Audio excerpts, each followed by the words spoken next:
Pretty amazing day of shooting. You know, what's great about this, it's based on reality. I mean, you've got a driver, you got a passenger playing the game. I mean, just a weird thing to be sitting and hearing and feeling all the senses from one car and then driving the same car basically in the simulator at the same track at the exact same time. You know, typically you're out here for a TV commercial and it's like 10 mile an hour, doors locked, windows up, and you're just putting around. We're plus 100 on every straightaway that we could get, inches apart, sliding, smoking the tires.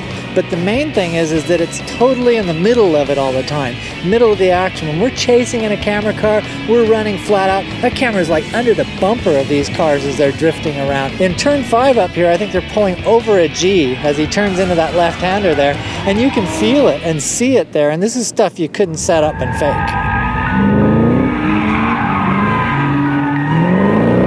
Laguna Seca is a very demanding track. It's one of those road courses that I really enjoy. It's got a lot of different elevation changes. Then you've got the famous corkscrew.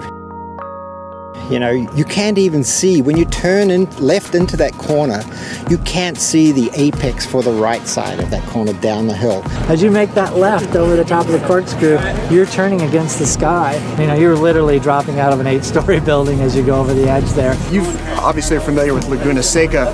How do you think that'll help translate into the virtual version of Laguna Seca in Gran Turismo PSP?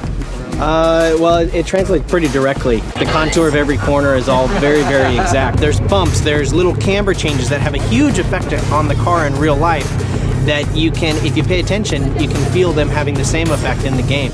You know, you got all the key things here. When you come down the corkscrew, you have the oak tree here in Monterey, just like you do on the screen, you know, in the simulator. So it's really amazing. You can actually use the game to learn racetracks. As a driver, as an enthusiast towards cars, and just to be able to be out here at Laguna Seca, any opportunity you can get, it's a good day. You know, every one of these cars that we had in a lineup here were incredible. You know, I drove the Corvette today, 630 horsepower. You got 4 cars that are absolutely running flat out around Laguna Seca, and when everything works like it did, it's just fantastic.